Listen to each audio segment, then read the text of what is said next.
welcome back to another Calcaholic video. This is the next video in our AP Calculus AB series, and today we're going to be doing an introduction to integral calculus. Now, before we do anything calculus related, I want us to get a review of inverse operations. So what is an inverse operation? Well, an inverse operation undoes the effects of a different operation. And let's look at some examples. So let's say we have x here, and we multiply it by a factor of a. How might we undo this operation of multiplication to return to us a? Well, what we can do is divide by a, and we know this will give us back x. So therefore, a and multiplying by 1 over a, or dividing by a, are inverse operations. All right, now let's look at a similar example here. If we have x and we exponentiate it, how might we return this exponential back to x? Well, what we can do is take the natural logarithm, and this is going to return to us x. So therefore, the exponential and the logarithm are inverse operations. All right. Well, let's look at a third example. This will be our last example. Let's say we have x, and we take the sine of x. So we apply the sine operator. How do we get this back to x? What operator do we apply? Well, we can apply the arcsine operator. So the arcsine of sine of x will return to us x. Therefore, sine and arcsine are inverse operations. All right, well, hopefully now you remember inverse operations, how they work. Well, differentiation is also an operator, just like multiplication, exponentiation, division, everything we looked at basically, even the trigonometric operators. So what is the inverse operation of differentiation? Well, to explore that, suppose we have a function of x denoted by f of x, and let's differentiate it. Well, differentiating this function is obviously going to give us f prime, or its slope function. How might we operate on f prime to return back f? And this is a question mathematicians had for a while, and the notation they come up with for the inverse operation looks like this. So we can use this operation to undo differentiation. Let's go ahead and do that here. So this implies that applying these two operators on our left and right hand side should undo the differentiation. So this little squiggle, this long s, is undoing the differential operator, returning back f. All right, now we're going to start talking about integration. So the noun opposite of derivative is integral.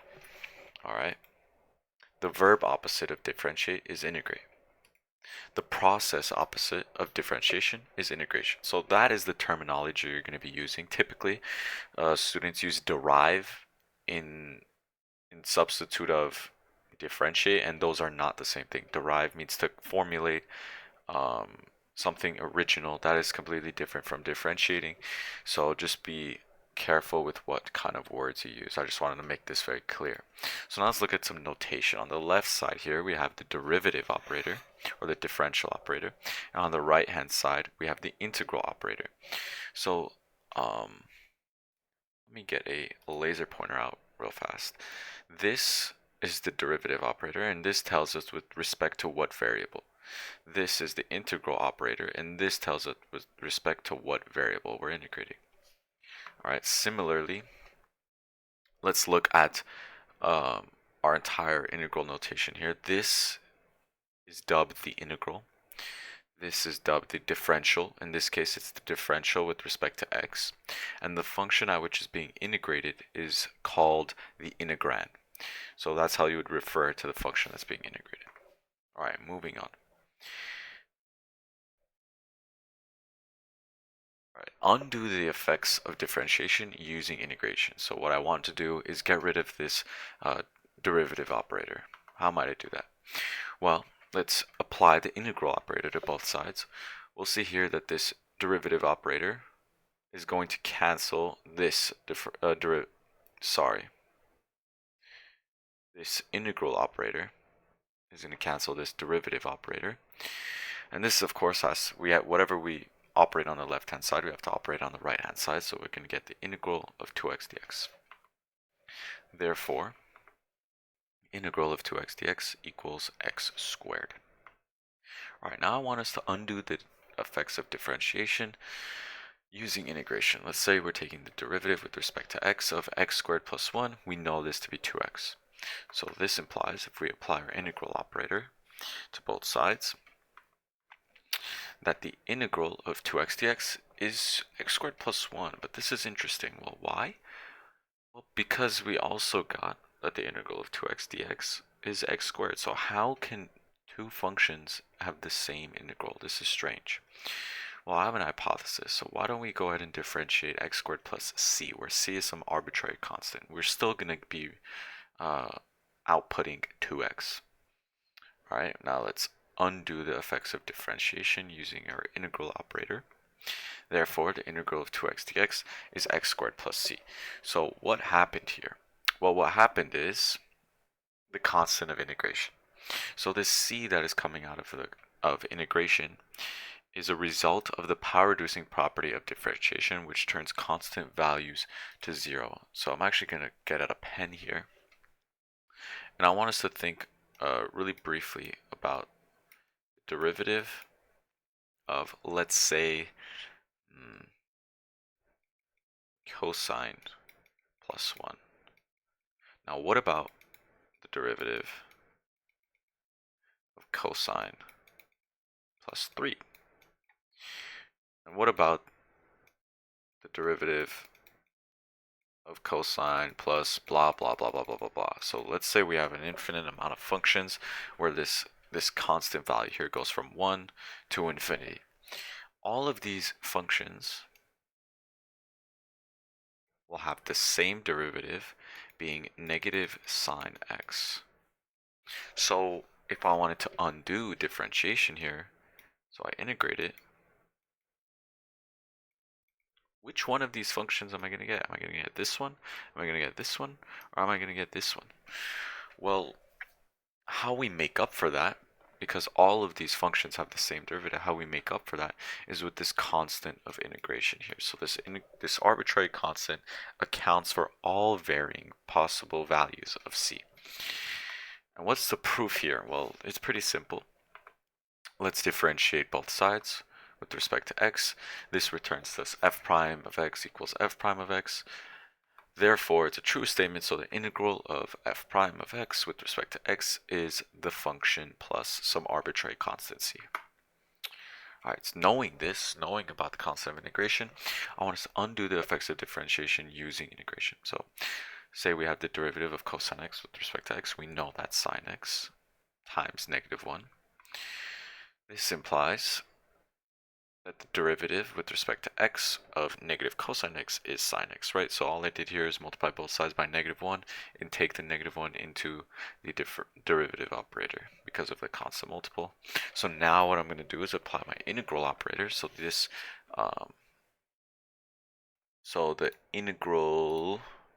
this integral operator and this derivative operator are going to cancel each other out, leaving us with negative cosine x equal to the integral of sine x dx.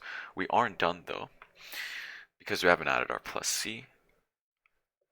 We need our answer to vary by some constant to account for all the infinite amount of functions that have the same derivative. So therefore, the integral of sine x dx is negative cosine x plus a constant c. Alright, so now that we know what now that we understand integration and differentiation or inverse operations, let me ask you this. If derivatives are slope functions, then what are integrals? And my hint for you, because I want you to sit and think about this for a second, derivatives are slope functions and slopes are related to division. Then integrals must be something that are related to multiplication. So think about that for a second. Well, I hypothesize something, and I'm gonna test my hypothesis out. So let the curve here on screen be represented by f of x. Let this exact area under this curve be given by some function a of x. So with an input With an input x, I'm getting the area from 0 to x. Then the area of this green region is given by the expression a of input x plus h minus a of input x, right? That makes sense, because what I'm doing is I'm taking the area from 0 all the way to x plus h. So this region, I'm like kind of tracing out with the pointer, and I'm subtracting the area from 0 to x. So after subtracting these, I'll get what's left in this little green sliver here. Alright, now let the area of this blue region be given by the expression f of x times h. And how did I do that? Well, let me get out my pen.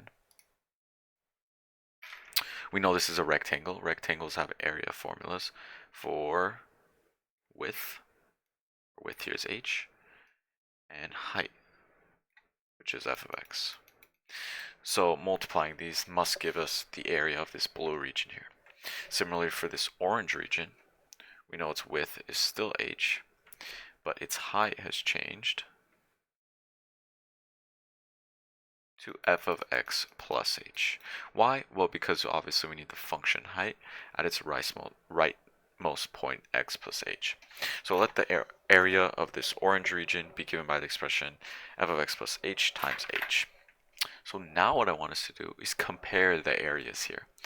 Upon putting them side by side, we'll see that the area of this light blue region is less than or equal to the area of this green region, which is less than or equal to this orange region. And we know the expressions for all these regions here. So what we can do is put them side by side here, replacing them with their algebraic expressions. So we know f of x times h is less than or equal to a of x plus h minus a of x, which is less than or equal to f of x plus h times h. Alright, let's divide all of these terms by h. And what you'll see here is interesting. Let me get my laser pointer out. What you see here is interesting. This is the difference quotient rule. If you watched our last video on differential calculus, you know this is the limit definition of a derivative. If and only if we take the limit as h approaches 0. So let's actually take this limit here. And this will return to us that f of x is less than or equal to a prime of x, which is less than or equal to f of x. And by squeeze theorem here, a of x prime is equal to f of x. And why is that? Well, those that don't know squeeze theorem, f of x is less than a of x, but f of x is also greater than a of x. How is that possible? Well, it's not. So therefore, f of x and a prime of x must be the same. Alright. We can rewrite a prime of x as the derivative of a of x with respect to x. And now we can integrate both sides. So integrating both sides, this integral operator is going to cancel this derivative operator, which is going to leave us with the integral of our function f of x with respect to x being an area function. So that's interesting. Integrating a function gives us area. So now we can answer that question. If derivatives are slope functions, then what are integrals? Well, I would answer to you like this. Differentiating a function will give its corresponding slope function, while integrating a function will give its corresponding area function. Thus, differentiation and integration are inverse operations. Therefore, slopes and area conceptually are opposites. Cool. So now I'd like to introduce you to the idea of definite integrals. Well, what are definite integrals? They are integrals that measure area underneath the curve between 2 points along the x-axis. So we know that regular integrals, which we call indefinite integrals because there are no bounds, they're not being evaluated between x-coordinates. Those give us an area function. Now we can evaluate this area function between 2 points to give us area underneath the curve between two x-coordinates. So let's look at an example of this. Suppose we have this curve here being represented by some function of x. And let's draw a red region under this curve from x-coordinates a to b. And the area of this region is going to be given by the integral expression as follows. So this notation here, the integral of f of x dx, because we know that's area, and we're evaluating it from a to b. So that's what this notation means here. It means we're evaluating from a to b. Now let's take this green region here. This green region is from 0 to b. So let the area under the curve f of x between x coordinates 0 and b be represented by this green region. Now let's take another region from 0 to a and let's compare. Well, we know this big region here, which is given by our area function with input b, is going to be equal to our area function with input a plus this red region here that we defined using our definite integral. Why don't we rearrange the terms here? And we'll see that this portion of the area is equal to the whole area minus the smaller portion of area. And this makes sense, right? You can kind of imagine putting the smaller portion on top of this green portion here and subtracting it, and that would obviously leave you with this red bit on the left. So therefore, the integral of f of x with respect to x with x coordinates a to b is going to equal our area function with input b minus our area function with input a.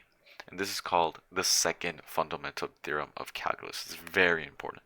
You're definitely going to see that on your AP exam. So now that we're done with the introduction to definite integrals, why don't we look at some properties of definite integrals? So definite integrals have many properties, but what are they? Well, let me introduce you to the constant multiple property. So suppose we have an integral of a constant times some function with respect to x. You can pull the constant out of the integral operator. And what is my justification for this? Well, I will tell you that since derivatives follow the constant multiple rule, its inverse operation must have the same property as well. And this makes sense, right? You know, derivatives, you can pull out constants from the derivative operator. So it seems intuitive that you could do the same to integral operators. Alright, now our second property, the reversal of limits property. So let's say we have an indefinite integral of some function with respect to x from a to b. This is going to equal -1 times that same integral with bounds going from b to a. So how might I justify this? Well, I'll give you a proof. So we know that an integral from a to b is going to be its area function with input b minus an area function with input a. Let's multiply my left hand side and my right hand side by -1. And we'll see on this right hand side here we have a denoted area with input a minus our area function with input b. And this is going to be, well, this integral. It's another definite integral. We're using the second fundamental theorem of calculus here, just backwards. We're going from area to an integral. Alright, now let's multiply both sides by -1. Therefore, the integral of some function f with respect to x being evaluated from an x coordinate a to b is equal to -1 times that same integral being evaluated from b to a. Alright, now our third property, equivalent bounds property. So suppose we have an integral of some function x with respect to x being evaluated from an x coordinate a to a. This is going to equal 0. And my justification for this is, since integration produces area functions, any integral with bounds a to a will output the area underneath the curve at the x coordinate equal to a. Since area is only being evaluated at a single point, the region under the curve will be a one-dimensional line, thus resulting in 0 area. So that was a lot of words. So what I'm going to do here is draw a graph, x and y, and let's say it's some curve like this. And I want this coordinate, a. I want the area from a to a. So the area under this point here is going to be a single line going from the function value a, all the way down to the x-axis. And what is the area of this line? Well, let's assume that it's a rectangle. Then it's going to be f of a times its width of 0. Because it's a line. Lines don't have width, they're just height. Therefore, it has 0 area. Or, using the second fundamental theorem of calculus, an integral from a to a is equal to its area function of a minus its area function of a, right? And this, of course, is 0. Alright, now the even function property. Suppose f of x is an even function, then the integral from negative a to a of some function f with respect to x is equal to 2 times the integral from 0 to a of f dx, which is also equal to 2 times the area function with input a. And what is my justification for this? Well, I'll give you this proof. The integral of f with respect to x from x coordinates negative a to a is equal to the area function with input a minus the area function of negative a. And before I go forth, let me write something here. So f of x is an even function.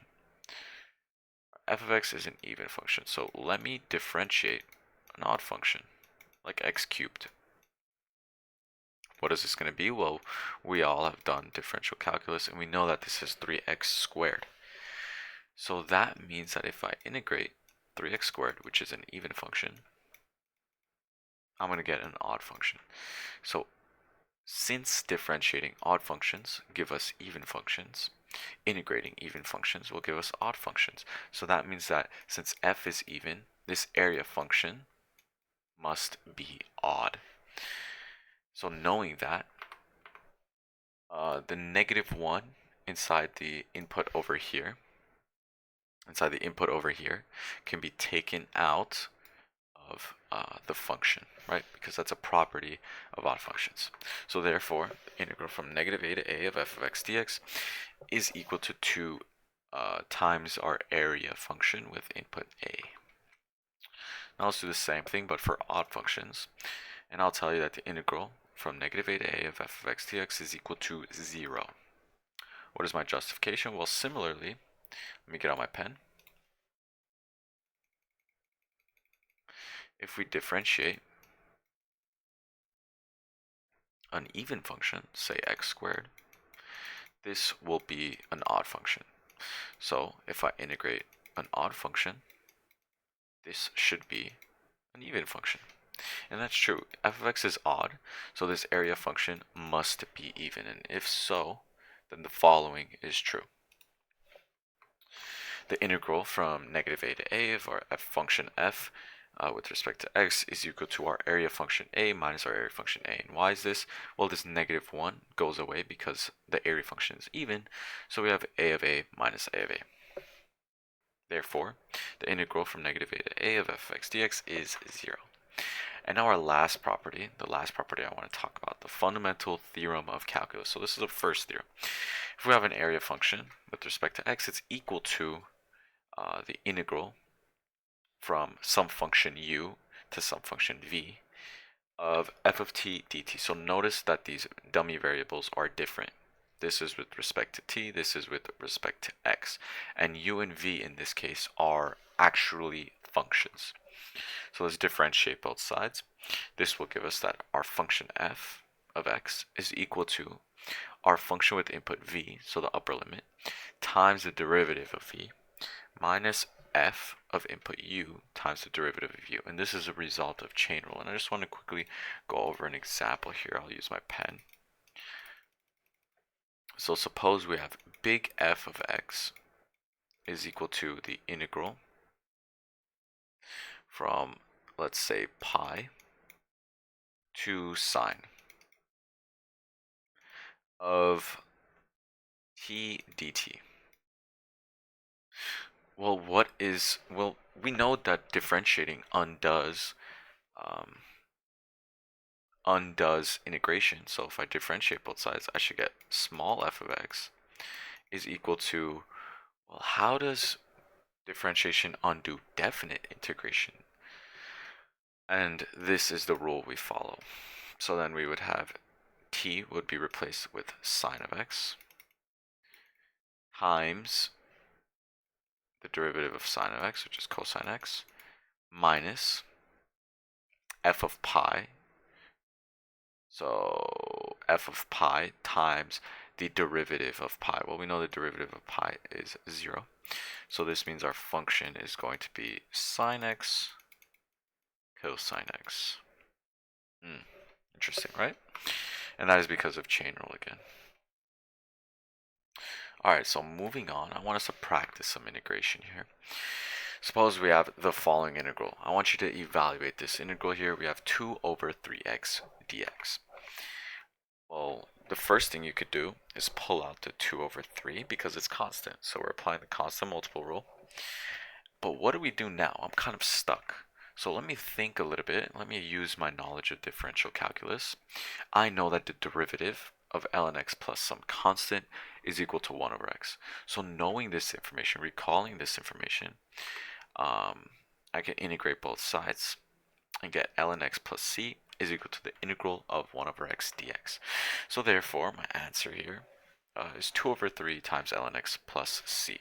And typically students tell me, Andrew, why do you not multiply c? Why do you not multiply c by 2/3? Shouldn't this be 2 over 3 ln x plus 2 over 3 c? And I'll tell you, yeah, but it doesn't matter. Because what is a constant times a constant? Well, it's another constant. So anytime you add constants to a constant, you multiply, divide, whatever operation you do to constant other than differentiation and integration is typically going to result in another constant.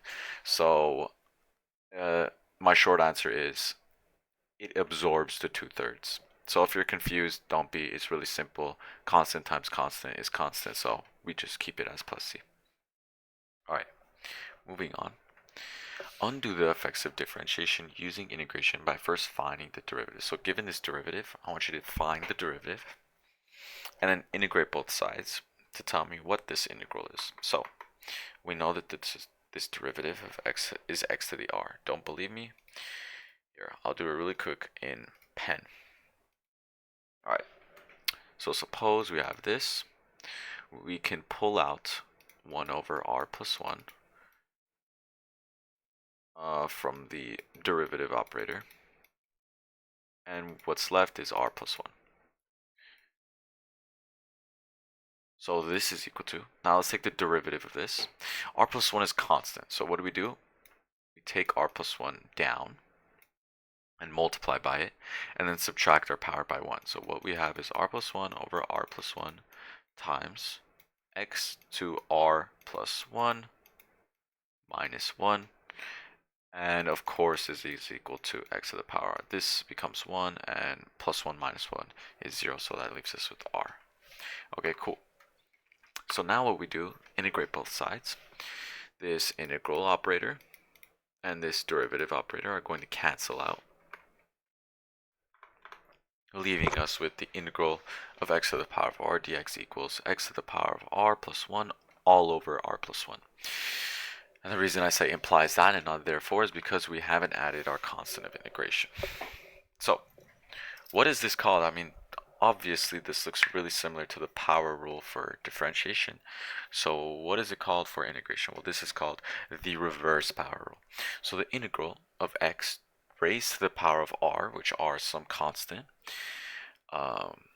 is equal to x to the power of r plus 1 over r plus 1 plus c. So take a screenshot of this, note it down. This is actually the one and only rule that comes up in AP Calc AB or Calc 1. This is the only rule that you'll ever need to use, because everything else you need to remember or memorize is antiderivatives. So antiderivatives to know. Don't be scared by this big list, because this big list you already know. You know that taking the derivative of a constant returns to you 0. You know taking the derivative of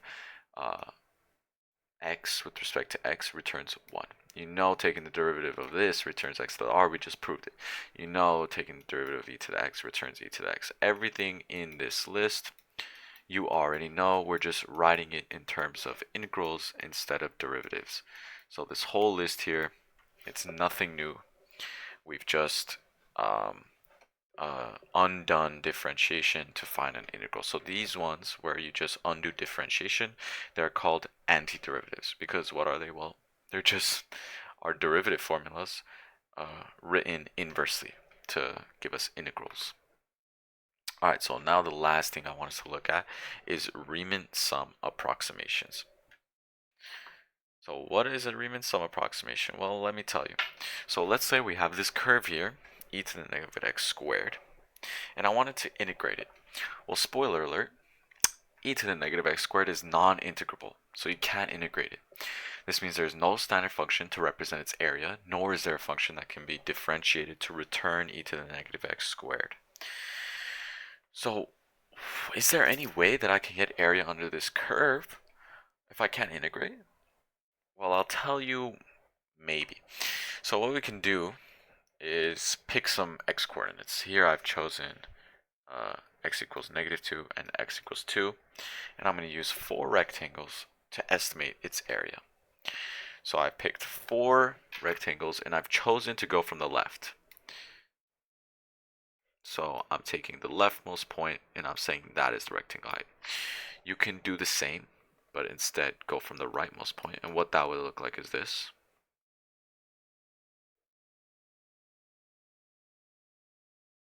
Taking the rightmost points will give you this. So this is the same thing, it's just been mirrored. And that's because this curve is symmetric about the y-axis. So those would be the same approximations. Alright, so now what do I do? Well, let me get the function heights here, f of -2, f of -1, f of 0, and f of 1. And let me find the areas of all these rectangles and add them up. So that's what I'm going to do here. And once I add these up, I will get an estimation for this integral. So the integral from -2 to 2 of e to the negative squared with respect to x is approximately equal to all of this mumbo jumbo that I'm not going to read out. What you can do here to simplify the expression is factor out the dx. So this integral is approximately equal to the width times the sum of all the function heights. Interesting, right? So now we know what the function is. So instead of writing f of x, let me actually write the function. And let's simplify a little bit. This is going to give us the width of our rectangles times e to the -4 plus e to the -1 plus e to the power of 0 plus e to the power of -1. Alright. So let me just put this in a calculator, and I'll get that this integral is approximately equal to 1.754. But is this approximation any good? Is it accurate? How can we make this approximation more accurate? And I'll tell you this, increasing the number of rectangles underneath the curve and decreasing the width of each rectangle will result in a more accurate Riemann sum approximation. So let's go back over here, and I've increased the amount of rectangles to 8. So I've doubled my amount of rectangles, and I've decreased my width here from 1 to 1/2. So I've halved my width of rectangles. You can kind of see that this area is starting to be more representative of the true area under this curve. And this using 8 rectangles gives us an answer of 1.761. Now, what if I took my number of rectangles to infinity? So let's suppose somehow I've managed to make an infinite amount of rectangles such that their widths are now a differential. So if you recall from the differential calculus video, differentials are teeny changes of x such that they're basically 0, but they're not. So then taking this amount of rectangles and adding them up, which I'm obviously not going to show on screen, I'm not going to show an infinite sum, this is equal to this right here, 1.764 approximately. Well, let's compare this to our answer of 8 rectangles.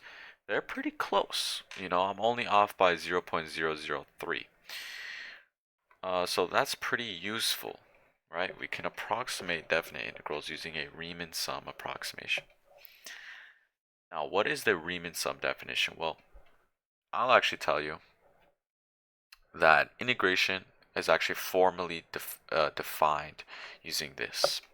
It's not, well, it is defined as an antiderivative, but schools don't teach it that way. Schools teach it this way first.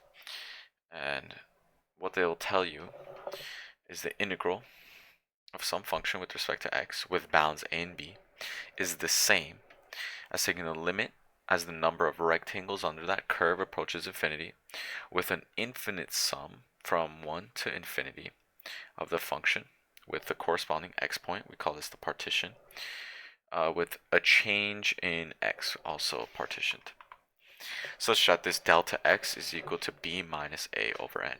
So if you take this limit, you'll see that this delta x tends towards 0, acting much like a differential.